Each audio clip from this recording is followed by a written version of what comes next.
Good morning, Nicole here with Murphy's Cut Flowers, and welcome back. We are going to uncover some plants this morning. Hopefully this was our very last night of below freezing temps. It was supposed to drop down to 26, but the lowest I saw it get was 30, and there was no frost on the ground this morning, so super happy about that. We're gonna get everything uncovered, and then I'm gonna take you on a little farm tour.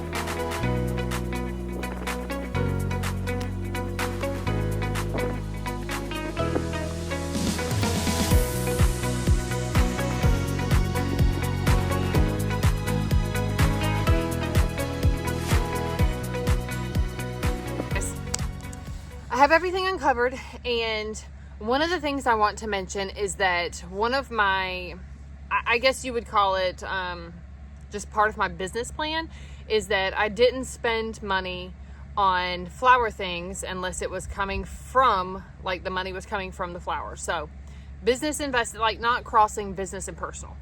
So for this year and this winter and me taking the dive and doing some of these cool season plants, I've had to be, down here in South Georgia, we would call it redneck ingenuity.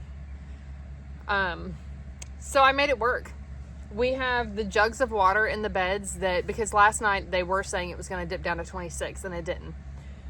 But we have the jugs of water, which were out yesterday, so they got to warm up all day long in the sun. Everything that I planned on protecting, I gave a good water early yesterday so that the sun, because we had full sun yesterday, would have time to warm up the soil. And it is worth noting that the soil feels warmer than the air does out here. So that made a significant difference, I'm sure. In this bed right here, I have a 144 ranunculus, and they look fabulous. I think they would have been fine last night not being covered. They wouldn't have if we had the 26, so I'm glad I did it. But what happened is I've been fertilizing regularly, and it is a little cold. That's why I'm talking funny. So we have a lot of new growth. The yellow that is here is from the previous cold snap that we had, which was much more significant and much longer. And I had one night where the winds ramped up and knocked some down, so I had some plastic laying on some foliage. Still didn't lose the entire corum. I have not lost a single corum. I started with 144 and I still have 144. Super excited about that, especially as it's my very first year with ranunculus.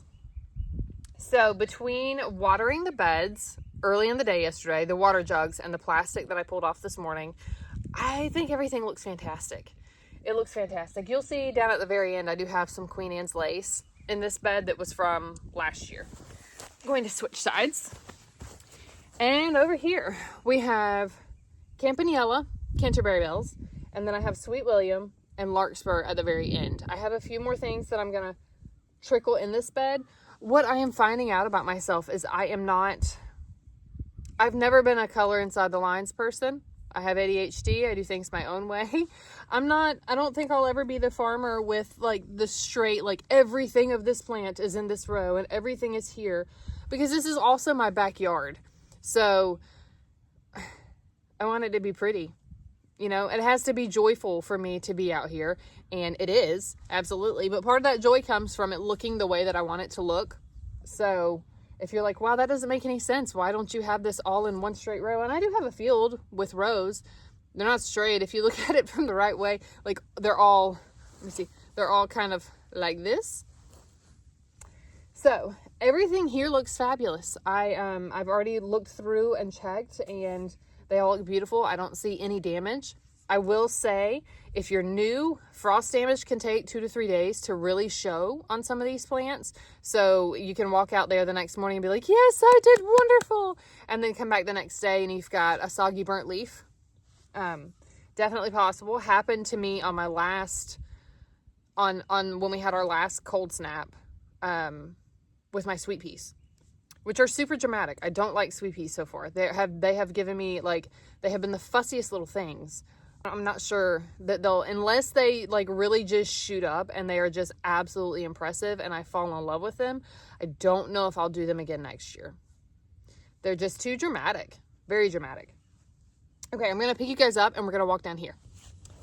I have Queen Anne's lace here, and I have some bishop's flower. I have just a bunch of tiny, tiny little seedlings in here. Honestly, I don't remember if I put Sweet William.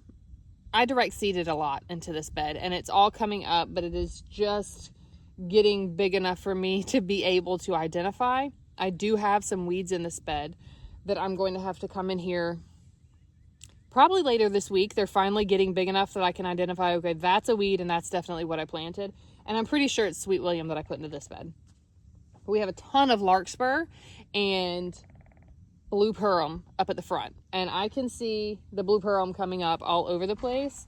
I want to show you this one right here.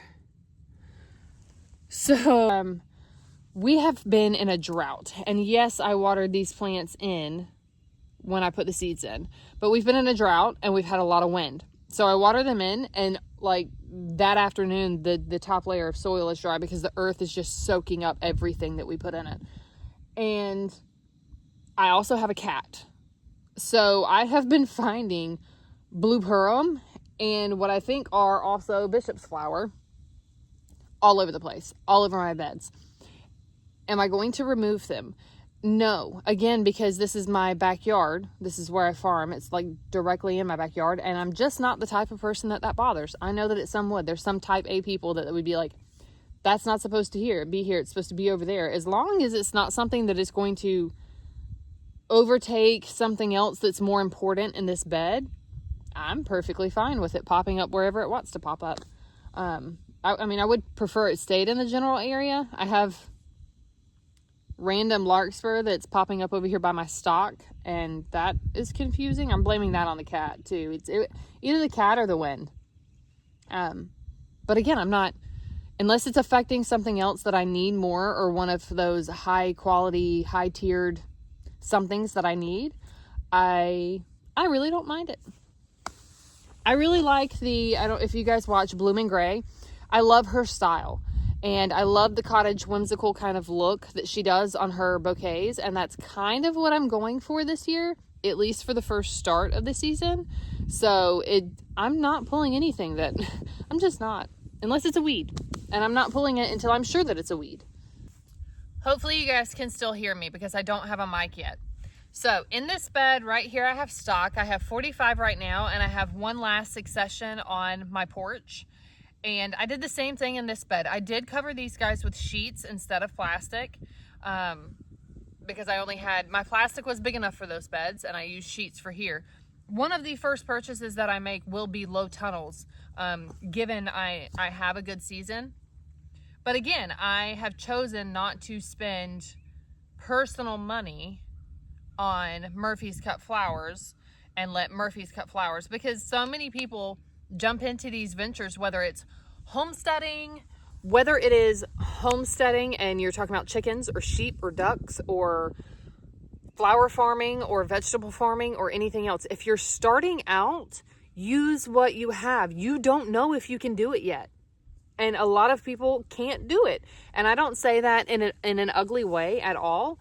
But why in the world would we, first of all, we didn't have it. We're in a one-income family. I stay home with my kids. I homeschool them. So it would have taken away from our life to do that. But why spend anywhere from $3,000 to $10,000 on something you're not sure if you can do yet? A lot of us are doing this for the first time. So use what you have. Get on Facebook. Ask people if they have any bricks. Ask people if they have any wood laying around that you would mind them cleaning up. And what I've done is offer bouquets. I wanted kitty litter buckets instead of flower buckets because I actually prefer them.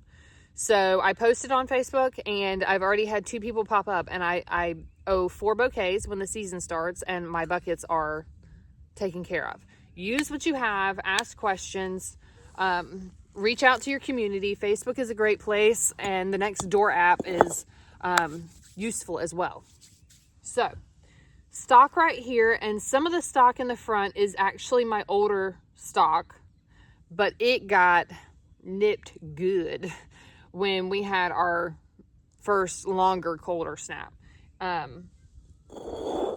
overall, I think they look fabulous. I don't see anything concerning. I really don't think I'm going to see anything pop up in the next 2 or 3 days. Our forecast from here on out is like the low. I think the low for tonight is 38. Fabulous. I'm not covering anything. And the daytime temps will be the high to mid 70s. And there's a big range there, but it's just, this is, please Lord, hopefully our last freeze warning that's going to pop up on my phone. Over here behind this milk jug, I have Scabiosa, which I planted a little early and I was worried about, but I'm so excited. I'm so excited. I tried Scabiosa at the wrong time of the year last year and never got to see it. This is also my first time with stock. This is my first time with everything that I have in the ground right now. I haven't grown any of these before. And then we have the bells, and we have Blue Pearl. And then I have a tray of bachelor's buttons, and there's some Madam Butterfly. Buddy, get back on the porch. You don't have shoes on. I was going to put those in the ground just a couple of days ago, and then we're like, oh, it's going to freeze. So I held off, and they were out here hardening off anyway. So I threw them under the sheet for tonight, and everything looks fabulous. Okay, so this entire row in front of me was also sweet peas. And when we had our last cold snap, I mentioned before, the winds have been like high. We've had high winds combined with a drought. And the drought wasn't the issue because I am watering. But the winds, literally the trellis that I had them on, it was something similar to this, which isn't working. I'm redoing this later today, and I may wait to edit this until I do that and show you guys that too. Or I might do it as a short. I don't know. We'll see. Anyway, the winds got so high that they literally snatched them out of the ground, and that was just human error because I didn't check them in time. I don't remember what it was, if I was sick or if it was just bad weather and I didn't come out here. So they were out of the ground long enough to dry out. So I lost a good bit. Like I said, the sweet peas are they're not super high on my list right now at all. They're requiring much more attention and detail, and they're dramatic. So I'm really hoping, I've never grown sweet peas before. Wow, we'll see if they're really gonna have to wow me to stick around for next year. But I do have them, and everything looks good. We have some here. These all still did get nipped with the last cold snap. They got nipped hard, but everything that is still here is still shooting out lovely new growth. Hopefully that continues, and I really hope that they impress me, and I want to try harder for next year. I have bachelor's buttons, and these things have been true champions. I have not covered these. I didn't cover them at all when we had before, but these have been in the ground since last November. So I think this year I do have a lot of work to do on my overwintering timing. So don't copy anything that I have done as far as overwintering, because this is my first year and I'll be making a lot of adjustments for next year. I lost a lot of snapdragons, and so I went back and I watched, like, Coram Deo has a really good snapdragon video.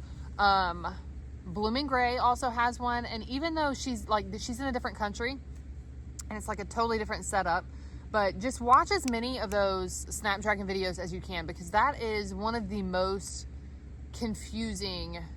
It's just confusing when you're starting out. Once you figure out what works for you, then what works for you is going to work for you consistently for the entire time you're growing.